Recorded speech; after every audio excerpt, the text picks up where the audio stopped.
think we have to leave it at that, and the conversation continues really in the challenges that Kenyans face in this economy. I'm just wondering, 1 year later since the election, are we better, worse, or the same as we were? I take that to be the final word. I take the key to are we better, worse, or the same way we are? Income-wise, I think we are between the same we were and worse, because more and more Kenyans have lost incomes. And that perhaps that had nothing to do with the Kenya Kwanza government. It also had to do just with the effects of COVID and everything that has happened. But the direction we are going in terms of our cost of doing business, our business environment is becoming more and more tough.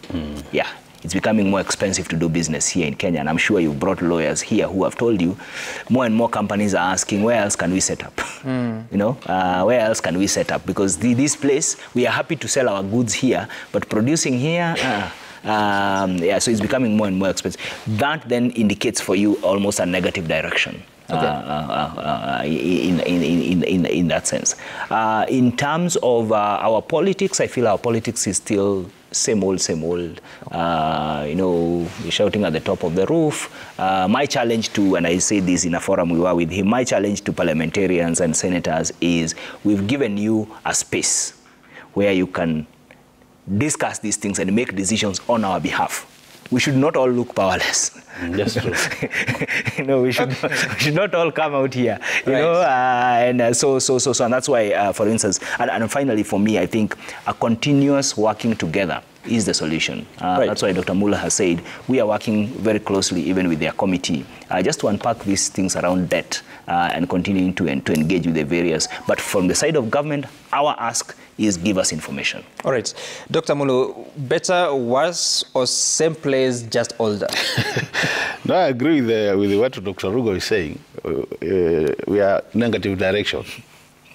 That's a fact. That's empirically it can be confirmed with that. But that does not mean that things cannot improve. All right. I think what we need to do as Kenyans is to appreciate the reality that a number of things need to change the way we are conducting our business. And if we accept that and keep the politics aside, this economy is very resilient. I can tell you for sure. Kenyan economy is very resilient. And given time, given the right environment in terms of political environment, economic environment, this economy can really go far. So I'm saying we are hopeful that we can change the direction from negative to positive very quickly.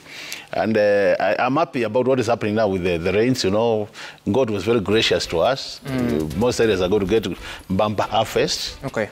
But I still insist, let's not continue relying on God's grace.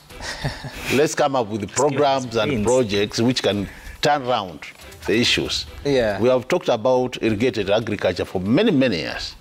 That is the right direction. We want to feed our people. Otherwise, we'll continue lamenting. The Book of Lamentations. All right. Asante sana, Dr. Makali Mulu from Kitui Central, but also a member of the Budget Committee and the chairperson of the committee that is on public debt. Wish you well in your work. Vice Chair, sorry. Yes. And also Dr. Abraham Rugo from IBP Kenya. Thank you for making time for us. Now, we had invited Kuria Kimani, who is the chairperson of the Finance Committee at the National Assembly. Unfortunately, he's not able to join us this morning. We had hoped that he'd give the contribution from the side of Parliament and especially the wing of the majority party. But that's our time. My name is Sam Gituku. See you again some other time. Bye for now.